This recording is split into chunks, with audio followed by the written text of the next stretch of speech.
Students, this is Monica Gautam. I'm going to teach you biology for your class 11th, and today we are going to study about first unit, that is diversity in living organisms. See, in 9th class you all must have studied about the diversity. So diversity क्या होता है? अगर आपको एक ही organism का variety मिल जाए या फिर ऑर्गेनिज्म लिविंग ऑर्गेनिजम्स में अलग अलग तरह के आपको स्ट्रक्चर्स मिले, फंक्शन स्ट्रक्चर्स के मॉर्फोलॉजी और एनाटॉमी अलग होने लग जाए, वैसे ही मॉर्फोलॉजी आप वांट टू से एक्सटर्नल जो उनके कैरेक्टरिस्टिक्स होते हैं, they are these are the morphological characteristic features. Fine. Morphology होती है कि बाहर से पढ़ना, एनाटॉमी होती है अंदर से पढ़ना. तो डाइवर्सिटी इन लिविंग जो ऑर्गेनिजम्स में आपने पढ़ा है 9th क्लास में, there are different phylums, there different kingdoms, जहाँ पे ऑर्गेनिजम्स को डिवाइड कर दिया गया था. अगर हम सब लिविंग हैं तो हम सब अलग क्यों हैं? हम सब एक ही कैटेगरी में क्यों नहीं आते? There is a reason behind it कि अगर आप देखें फिशेस को, फिशेस में गिल्स हैं, व्हाट अबाउट ह्यूमन में गिल्स है? नो. दैट मीन्स यहाँ पे डाइवर्सिटी है. डाइवर्सिटी मतलब क्या है कि आपको वेरिएशन मिलती है. वेरिएशन मतलब आपको डिफरेंट टाइप्स मिलते हैं चीज़ों के, है ना. अब अर्थ फॉर्म की बात करते हैं, वहाँ पे स्केलेटल सिस्टम में यू हैव नेफ्रीडिया, बहुत छोटा सा एक स्ट्रक्चर है नेफ्रीडिया. बट हमारे पास किडनी, वो बहुत ज़्यादा एडवांस चीज़ है. ठीक है. तो इस तरह से इस पूरे आप यूनिट 1 में you will be studying about the diversity, और आपको अलग अलग किंगडम्स पढ़नी होगी. जैसे जैसे हम आगे बढ़ते जाएंगे आप देखेंगे कि लोअर लेवल से हम हायर लेवल की तरफ जा रहे हैं, हम ह्यूमन तक जाएंगे, और आप डिफरेंसेस नोट करते रहिए तो आपको पता लगेगा कि हम किस तरह से इवॉल्व हुए. इवॉल्व मतलब हमारा एवोल्यूशन हुआ है. हम starting of life was from a single cell, और आज हम हैं मल्टी सेलुलर ऑर्गेनिज्म है. हमारे पास बहुत सारे सेल्स हैं. Fine. So first we will be talking about chapter number 1, the living world. Fine. So in the introduction we'll be starting that what is biology. Now first we'll be starting about the term biology. See, now you all are in medical field. Fine. You all want to study medical field. So medical field में main क्या चीज़ है? Biology. And biology is what? Bio means living and ology means study. किसी living organism की study करना उसको biology कहते हैं. ये वो फील्ड ऑफ साइंस है जहाँ पे लिविंग फॉर्म्स को पढ़ते हैं, लिविंग जो ऑर्गेनिजम्स हैं उनके लाइफ प्रोसेसेस को पढ़ते हैं. लाइक इन 10th आपने पढ़ा है लाइफ प्रोसेसेस क्या होते हैं, nutrition, then circulation, excretion, reproduction, है ना. तो ये सारे आपके लाइफ प्रोसेस है, उनको पढ़ना. ठीक. तो लिविंग वर्ल्ड क्या है? इट कंप्राइजेस ऑफ इमेजिंग इनकी डाइवर्सिटीज है. तो लिविंग वर्ल्ड में आप डाइवर्सिटी के कुछ मेन कैरेक्टरिस्टिक्स पढ़ेंगे. ठीक है. In order to study all the kinds and diversity. अब देखिए, अगर आप सारे ऑर्गेनिज्म की स्टडी करते हैं, डाइवर्सिटी की स्टडी करते हैं, तो एक कुछ रूल एंड प्रिंसिपल होने चाहिए उस स्टडी को. फाइन. ऐसा नहीं हो सकता कि एक कंट्री में कोई और रूल है, दूसरी कंट्री में कोई और रूल है. ऐसा नहीं हो सकता. एक स्टैंडर्डाइज आपके पास रूल्स होते हैं जो पूरे वर्ल्ड में एप्लीकेबल होते हैं. सारे बायोलॉजिस्ट इसी पे वर्क करते हैं. फाइन. तो अगर आपको डाइवर्सिटी पढ़ना है तो आपके पास रूल्स हैं और प्रिंसिपल्स भी हैं. किसके लिए? आइडेंटिफिकेशन करने के लिए. ठीक है. जैसे अगर हम बात करते हैं कि अर्थवॉर्म, फाइन, या आप बात करिए कॉकरोच की, आर्थ्रोपोडा, वो आर्थ्रोपोडा में है. अगर वो आर्थ्रोपोडा में है तो कहीं पे भी कॉकरोच होगा तो उसको आर्थ्रोपोडा में ही रखेंगे. आर्थ्रोपोडा कौन से होते हैं? जिनके पास अपेंडेजेस होते हैं, जो चलने के लिए अपेंडेजेस यूज करते हैं. फाइन. अगर आप उसको नॉमेनक्लेचर देना चाहोगे, अब ह्यूमन क्या है? होमोसेपियंस. फाइन. ये होमोसेपियन एक बहुत बड़ी एक कैटेगरी है, उसकी आगे सब डिविजन्स आएंगी. इंडिया वालों को इंडिया की तरह नाम दे देंगे, जर्मनी वालों को जर्मनी, क्योंकि उनके अंदर कोई ना कोई वेरिएशंस आ रही हैं. तो उस तरह से आपकी वेरिएशन के हिसाब से तो बदल सकता है. लास्ट अभी हम नॉमेनक्लेचर का नाम पढ़ेंगे, बट एक ब्रॉड कैटेगरी होमोसेपियन, तो होमोसेपियन भी रहेंगे चाहे कहीं के भी हो। देन क्लासिफिकेशन, अब उनको कहाँ उठा के कौन से डाइवर्सिटी के कौन से फाइलम में डालना है या कौन सी क्लास में वो जाएंगे, फाइन। तो ये भी आपको रूल एंड प्रिंसिपल्स होने चाहिए। तो अब इन सब रूल से क्या होगा कि जो भी अमेरिका में कोई आपका एनिमल है दैट और वही सेम एनिमल इंडिया में है तो वो सब एक ही कैटेगरी में जाएंगे, ठीक है। तो branch of biology dealing with these aspects, उसको क्या बोलते हैं, टेक्सोनॉमी। जो ये जो रूल्स बन रहे हैं जिसमें identification, nomenclature and classification of organism है, उसको आप क्या कहते हो, उस फील्ड को टेक्सोनॉमी कहते हो, फाइन। लाइफ कैरेक्टरिस्टिक जो भी होगा, जो भी कैरेक्टरिस्टिक है, life characteristic that distinguishes the object having signalling and self sustaining processes. कि अगर मैं आपको कह रही हूँ कि लाइफ किसी भी ऑर्गेनिज्म को ये बता सकता है कि तुम जिंदा हो। जिंदा हो मतलब कैसे, अगर आपको कोई पुश करता है तो आपकी स्किन सेंसरी है, तो एक सिग्नल तो आता है, रिफ्लेक्स एक्शन, आपने 10th में पढ़ा है कंट्रोल एंड कोऑर्डिनेशन में, तो वहाँ सिग्नलिंग भी आती है, ब्रेन की सिग्नलिंग, ब्रेन काम कर रहा है।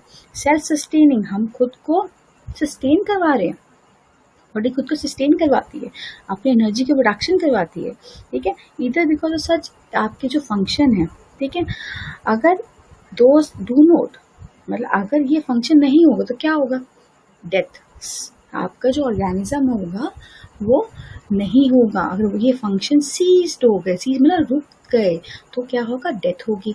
और else because they lack such functions, तो उनको क्या इनएनिमेट्स बोलेंगे, मतलब नॉन लिविंग ऑर्गेनिज्म, ये नॉन लिविंग ऑर्गेनिज्म होंगे। Now if you want to differentiate between the organism जो लिविंग एंड नॉन लिविंग है, तो आप कैसे बता सकते हो, रेस्पिरेशन, फाइन।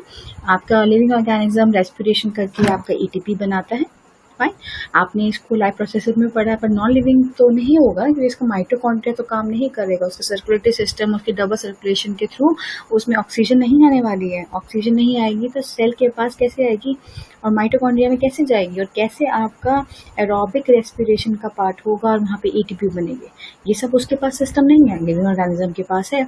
इरिटेबिलिटी, सेंसरी है हम, अगर हमें कोई चीज़ पता है कि वो गर्म है तो हम अपना हाथ पीछे कर लेते हैं क्योंकि हम जानते हैं। बट अगर आप किसी वुडन टेबल को उस गर्म चीज़ के पास लेके जाएं, वो कोई रिफ्लेक्स एक्शन आपको नहीं दिखाएगा। मूव कर सकते हैं, लोकोमोशन एक अलग इसका वर्ड है, लोकोमोशन हम कर सकते हैं। नीड फूड, न्यूट्रिशन हमें चाहिए। Growth and develop, yes we grow and we show development in our body, in our systems. Excretion, yes, we excrete the nitrogenous waste and the waste which is not required in our body, which is toxic for our body. And yes, we reproduce. Offsprings होते हैं, fine. आपने genetics में भी पढ़ा है, यहाँ पे hereditary आपके क्रोमोसोम्स हैं, आपकी जीन्स होती हैं, वो आगे आपको आपके पेरेंट्स से ऑफस्प्रिंग में पास ऑन होती है, तो इससे रिप्रोडक्शन भी होती है, यहाँ वेरिएशन भी आती है, fine. So next are the characteristic of living organism.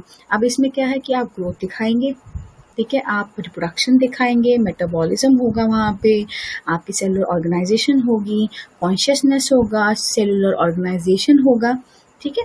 So growth में आपको क्या पढ़ना है, ग्रोथ क्या होता है, increase in mass and number. अगर तो आपका नंबर बढ़ रहा है, आपका मास बढ़ रहा है, तो इसका मतलब आप ग्रोथ शो कर रहे हो, ठीक है। सेल डिवीजन होती है, अगर आपकी ग्रोथ हो रही होगी तो सेल डिवीजन होगी। See there is a ratio nucleus by cytoplasmic ratio, fine. ये क्या है, न्यूक्लियोसाइटोप्लाज्मिक रेशियो, फाइन। मैं आपको कहती हूँ कि अगर आपका न्यूक्लियस इतना छोटा सा है और एक सेल है आपका, उस सेल में साइटोप्लाज्म है, ठीक है, ये फर्स्ट स्टेज का आपका एक सेल है, फर्स्ट स्टेज का ये आपका एक सेल है, ठीक है। अब मैं आपको कह रही हूँ ये अब न्यूट्रिशन इसको मिला, और अब ये क्या कर रहा है, अब ये कह रहा है कि मैं ग्रो करूंगा।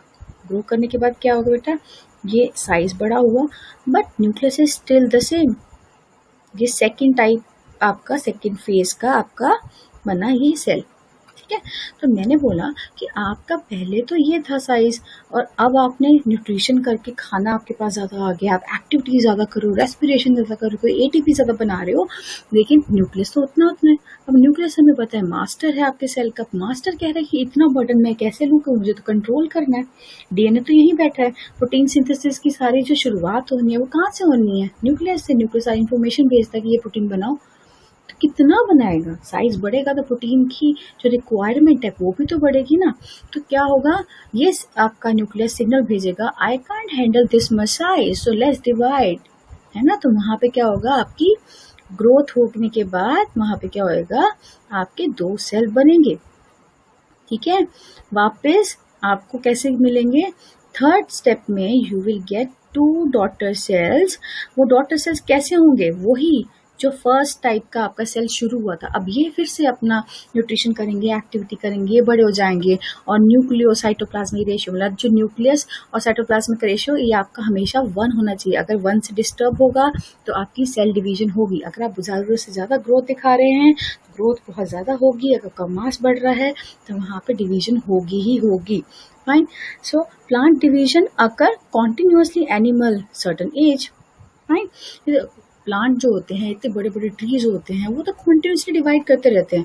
अगर आप किसी आम के पेड़ से आप मैंगो ले लेते हैं, ठीक है, आम ले लेते हैं, तो क्या वो अगली बार नहीं देगा आपको, देता है वो। तो वो तो कॉन्टिन्यूसली डिवीजन करते रहते हैं। ये बहुत मेजर पॉइंट है एनिमल एंड प्लांट्स में। बट एनिमल्स का क्या, हमारी तो एजिंग होती है। एजिंग में मतलब कि हमारा इस तरह से ग्रोथ होता है बेटा। अगर हम इस तरह से देखें टाइम के साथ, तो हम ऐसे ग्रो करते हैं और फिर थोड़ा रुकते हैं, स्टेबल जाते हैं, एंड देन वी फॉल। मतलब हमारी ग्रोथ पहले एक टाइम पे स्टार्ट होती है, एक्सपोनेंशियल फेज में जाती है, फिर थोड़ा रुकती है, स्टेगनेंट हो जाती है, रुक जाती है। देन उसके बाद क्या होगा बेटा, उसके बाद होते हैं sinensis phase. This is sinensis phase, जब आप डिक्लाइन करते हो, डिक्लाइन फेज। अब यहाँ ग्रोथ नहीं होगी, यहाँ पे नंबर ऑफ सेल जो आपके खत्म होंगे, जो अपने अपने अपने फंक्शंस को गिव अप करेंगे, छोड़ देंगे, ठीक है, वो ज्यादा होंगे बशर्ते किसके, आपके सेल बढ़ने के। तो ये क्या हो गया, सिनेंसिस। सिनेंसिस मतलब कि आप डेथ के टूवर्ड्स जा रहे हो। तो यहाँ पे एक एज के बाद आपकी ग्रोथ रुक जाती है। Fine. Unicellular division to increase, unicellular जो ऑर्गेनिज्म होता है divide to increase their number. Yes, because amoeba है, अमीबा ने 1 से 2 बनाने हैं, लेकिन रहेगा हमेशा यूनिसेलुलर ही। तो अगर अपनी अपनी कैटेगरी के इन्होंने, अपने टाइप के इन्होंने ऑर्गेनिजम्स को बढ़ाना है, तो इन्होंने क्या क्या करना पड़ेगा, तो क्या इनको डिवीजन करनी पड़ेगी। And division also enable to replace the lost आपकी सेल्स को। फाइन। जैसे मैंने बोला कि अगर मुझे कट लग जाता है, कट लगने से क्या होता है कि आपकी ब्लीडिंग होती है, फिर उसके बाद क्लॉटिंग होती है, फिब्रोब्लास्ट सेल्स होते हैं बेटा, वो आते हैं एंड आपको प्रोटीन बनाते हैं, वहां पे प्लॉटिंग करते हैं। ठीक है, we will study in the last unit of your 11th class. So अब क्या, तो ये लॉस्ट थोड़े दिनों में आप देखते हो कि आपकी स्किन जो कटी थी वो रीजनरेट हो चुकी है, ठीक है। तो इसी तरह से वहां पे डिवाइड हुए सेल, उन्होंने उसको जिगजैग आपके प्रोटीन लगा के उन्होंने बंद कर दिया। Then growth increase in body mass. Yes, जैसे आप छोटा बच्चा होता है, जैसे जैसे ग्रो करता रहता है, उसका बॉडी का मास बढ़ता रहता है। Non living grow with accumulation of the material, है ना। जैसे अगर मैं बोल रही हूँ माउंटेन है, माउंटेन आपकी अगर देखें विद पैसेज छोटी है, बट और उस पे आपके रॉक सैंड ये आएगा, तो वो धीरे धीरे करके क्या होगी, टाइम बहुत टाइम लगता है, पर टाइम के साथ वो बड़ी होती है ना, टाइम के साथ वो बड़ी होती रहेगी, ठीक है। लेकिन वो एक्यूमुलेशन ऑफ मटेरियल्स होती है, वो डिवीजन नहीं करती। Growth can not be defining property. Fine, this is very important. Growth कोई डिफाइनिंग प्रॉपर्टी तो नहीं है। अगर मैंने डाइवर्सिटी पढ़नी है, किसी ऑर्गेनिज्म के मेन कैरेक्टरिस्टिक को पढ़ना है, तो ग्रोथ नहीं है उसका मेन पॉइंट। डिफाइनिंग प्रॉपर्टी किसी लिविंग ऑर्गेनिज्म डिफाइनिंग प्रॉपर्टी नहीं हो सकती। Then condition where it is observe in living organism when explain characters of ये आपकी लिविंग की। फाइन। Then reproduction. ना, इन रिप्रोडक्शन व्हाट हैपेंस कि आप ऑर्गेनिज्म रिप्रोड्यूस करता है प्रोजेनी बनाने के लिए। प्रोजेनी क्या होता है कि अगर आपकी एक मदर सेल है, मदर सेल ने डिवाइड करा, डिवाइड करने के बाद उसने 2 डॉटर सेल बना दिए। अब ये डॉटर सेल्स क्या होंगे, आगे फर्दर डिवाइड करते हैं ना, जैसे हमने रिप्रोडक्शन में पढ़ा था। तो अब यहाँ पे क्या होगा, है ना, ये भी अपने आप को डिवाइड करेंगे। तो अब इसके बच्चे जो होते हैं, जो ऑफ स्प्रिंग होते हैं, या इनको हम क्या बोलते हैं, प्रोजेनी, बिकॉज इस मदर का जो डीएनए है वो इन डॉटर सेल्स के अंदर है, ठीक है। तो इनको क्या बोलेंगे, प्रोजेनी। आपकी एसेक्सुअल रिप्रोडक्शन होती है, सेक्सुअल रिप्रोडक्शन जहाँ पे मेल एंड फीमेल होता है, जाइगोट फॉर्मेशन होती है। एसेक्सुअल रिप्रोडक्शन जहाँ पे एक ही सेक्स होता है बट यहाँ पे जाइगोट की फॉर्मेशन नहीं होती। ए सेक्शुअल में आपकी वेरिएशन नहीं होती, आपको टाइप नहीं मिलेगी, बिकॉज ए सेक्शुअल में आपकी जीरोक्स कॉपी बनती है पेरेंट की, और सेक्शुअल प्रोडक्शन में आपको वेरिएशन मिलती है। फाइन।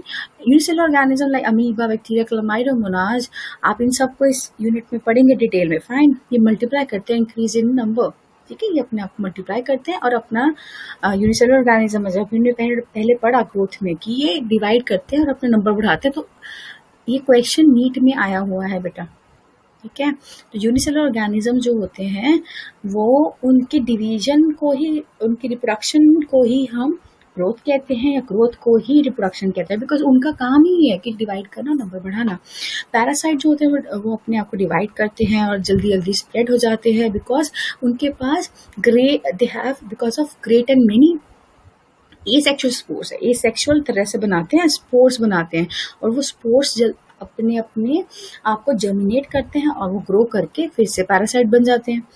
एक प्लेनेरिया आपने पढ़ा है 10th क्लास में, ये क्या करता है, इसमें जेन्युइन है क्या चीज, रिप्रोडक्शन, रिप्रोडक्शन नहीं बेटा, रीजनरेशन में आपने पढ़ा था कि जहाँ पे प्लेनेरिया है आपका, अगर उसे कट कर दिया जाए, है ना, तो ये वाला पार्ट एंड ये वाला पार्ट, ये दोनों क्या बना लेंगे, दोनों अपना कंप्लीट ऑर्गेनिज्म बना लेंगे, ठीक है, दोनों अपना कंप्लीट ऑर्गेनिज्म बना लेंगे। तो यहाँ पे भी क्या हुआ, रीजनरेशन के टाइप से आपको क्या मिला, आपको 2 ऑर्गेनिज्म पूरे मिल गए, अपने को रीजनरेट कर लेते हैं। Then many organism do not reproduce. अब ये इंपॉर्टेंट पॉइंट है, जैसे म्यूल। अब म्यूल में क्या है बेटा, म्यूल स्टेराइल है, स्टाइल वर्कर बी, ये इनका काम करना है, बस बी हाइव को बनाना है।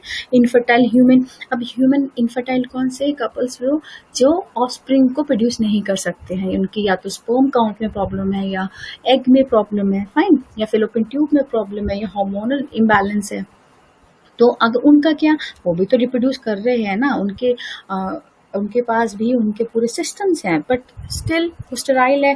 अगर कुछ ऐसे ऑर्गेनिज्म हुए जिनके जो रिप्रोड्यूस नहीं कर रहे, क्योंकि हमको पूरी कैटेगरीज लेनी है और वो सारी कैटेगरी सब पे एप्लीकेबल होनी चाहिए, बट ये इस केस में वो रिप्रोडक्शन का क्राइटेरिया नहीं एप्लीकेबल, वो तो स्टेराइल है। तो ये भी एक आपका मेन पॉइंट नहीं हुआ कैरेक्टरिस्टिक डिफाइन करने के लिए। So hence reproduction defining characteristic of living, है ना, non living do not reproduce. Next is your metabolism. अब नाउ मेटाबॉलिज्म में क्या, मेटाबॉलिज्म होता है कि कोई भी केमिकल्स होते हैं, आप उसको स्मॉल या बिग हो, या बायोमॉलिक्यूल्स हो जो बॉडी में बन रहे हैं या किसी सेल से आ रहे हैं, आप उनको चेंज टू अनदर मॉलिक्यूल बनाओ, या फिर उसको चेंज कर दो किसी और मॉलिक्यूल में। जैसे हम खाना खाते हैं, खाना खाने के बाद, न्यूट्रिशन के बाद डाइजेशन हो जाती है, आपका ग्लूकोज बनता है, ग्लूकोज सेल्स के पास जाता है, सेल्स उसको रेस्पिरेशन करके एटीपी बना देते हैं। तो एक बड़ा मॉलिक्यूल तो छोटी सी आपकी एनर्जी एटीपी में कन्वर्ट हो ही रहे। Conversion reaction of these molecules are called metabolic reactions, ये चेंजेस हो रहे हैं, ठीक है। सम टोटल आप जो भी केमिकल रिएक्शन आपकी बॉडी में होते हैं उसको आप क्या कहते हैं, मेटाबॉलिज्म, ठीक है। और नॉन लिविंग में तो मेटाबॉलिज्म नहीं होती। मेटाबॉलिक रिएक्शंस क्या होते हैं, आउटसाइड द बॉडी, इन हम उसको देख सकते हैं, आप इन विट्रो टेस्ट ट्यूब में उसको देख सकते हो, ठीक है। सो इज नीदर लिविंग और नॉन लिविंग, ये इंपॉर्टेंट है। देखो अब मैंने बोला मेटाबॉलिक रिएक्शन जो आप डिमॉन्स्ट्रेट करना चाहो outside the body in cell free system, cell मतलब आप लैब के एनवायरनमेंट में उसको देखना चाहो, तो उस रिएक्शन को आप लिविंग नहीं बोल सकते, चाहे आपका खाने का मॉलिक्यूल वो हो, चाहे आप एंजाइम भी ले आओ, चाहे आप पूरी पीएच भी दे दो, टेम्परेचर दे दो, बट एक सेल के अंदर रिएक्शन होना वो लिविंग है, क्योंकि सेल खुद करवा रहा है ना। और बाहर लैब में आप खुद करवा रहे हो, आप करवा रहे हो, मैनिपुलेशन कर रहे हो उसके अंदर, तो वो लिविंग थोड़ी ना हुआ, ठीक है। सो मेटाबॉलिज्म क्या हुआ, metabolism defining feature of living things होता है। Hence cellular organisation of the body is defining feature of life forms. हम लाइफ की फॉर्म्स को डिफाइन कर सकते हैं सेलुलर ऑर्गेनाइजेशन से। फॉर एग्जाम्पल फोटोसिंथेसिस, उसको एनाबॉलिज्म कहते हैं, यहाँ खाना बनता है।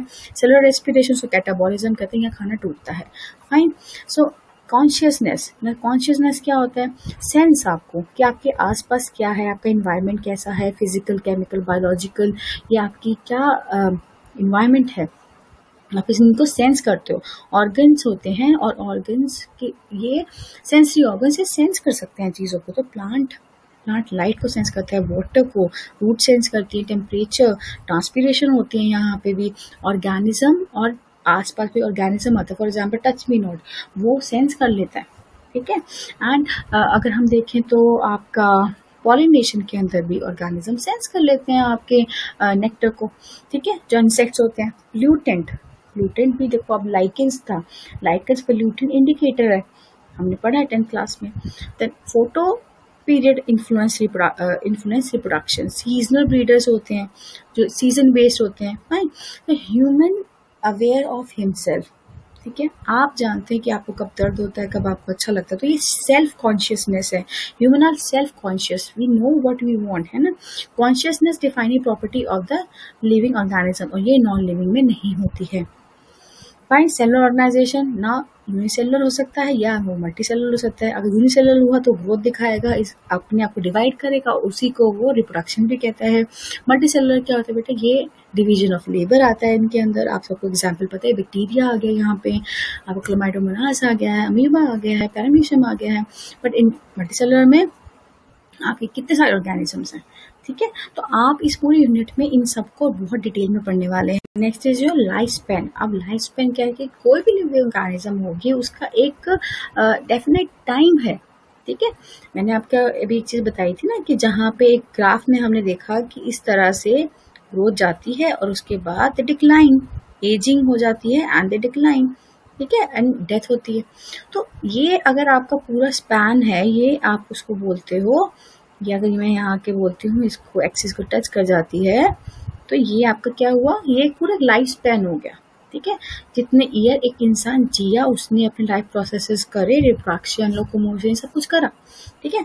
Life span of birth, growth, maturity, senescence and death. Last में death. This is the senescence phase, जब हम नीचे जा रहे हैं, है ना, this senescence and this is your, मतलब आपकी तो नहीं, बट ये डेथ फेज है। Fine. Diversity of living world. अब लिविंग वर्ल्ड के तो बायोडाइवर्सिटी, बायोडाइवर्सिटी का मतलब तो नंबर ऑफ द वेराइटी, आपके कितने प्लांट्स हैं, कितने एनिमल्स हैं, किस रीजन में है, अर्थ पर है ना, तो उसको बायोडाइवर्सिटी कहते हैं। अब 1.7 से 1.8 मिलियन आपके नंबर ऑफ स्पीशीज हैं। फाइन। ये क्वेश्चन भी नीट में आ सकता है। Need for classification, why you need classification, this is very important, कि आपको क्लासिफाई करना कैटेगरीज के अंदर, ताकि आप उनको नाम दे सको, उनको याद कर सको, उनको पढ़ सको, उनको समझ सको। तो इसलिए आपको नीड है इस चीज की। द नीड टू स्टैंडर्डाइज, क्यों हमें जरूरत है कि हम एक स्टैंडर्ड मेंटेन कर ले, है ना। वो जरूरत इसलिए है क्योंकि आप जब इनको स्टैंडर्डाइज कर दोगे तो सब लोग उसको उसी नाम से बुलाएंगे, है ना। ये नहीं हो सकता ना कि अमेरिका में आप किसी चीज को कुछ और बोलो। ठीक है। अब now for example Mangifera is for the mango. ठीक है। अब मेंजीफेरा तो हर जगह मेंजीफेरा होना चाहिए। ठीक है। अब ये तो नहीं हो सकता ना कि अमेरिका में मेंजीफेरा कुछ और है, ये साइंटिफिक नेम है मैंगो का, मेंजीफेरा। ठीक है। अब आगे हम बोल सकते हैं कि मेंजीफेरा की एक स्पीशीज है जो आपको इंडिया में मिलती है, फॉर एग्जाम्पल मेंजीफेरा इंडिका। तो ये है मेंजीफेरा, मतलब आपका वो आम जो आपको इंडिया में मिलता है, that is Mangifera indica. Fine. तो इस तरह से अब अमेरिका में कोई बैठा होगा तो उसको ये पता है कि एक मेंजीफेरा इंडिका, ओके फाइन, ये मैंगो है जो इंडिया में मिलता है। एंड नोमेनक्लेचर, एक साइंटिफिक नेम आप देते हो उनको। ठीक है।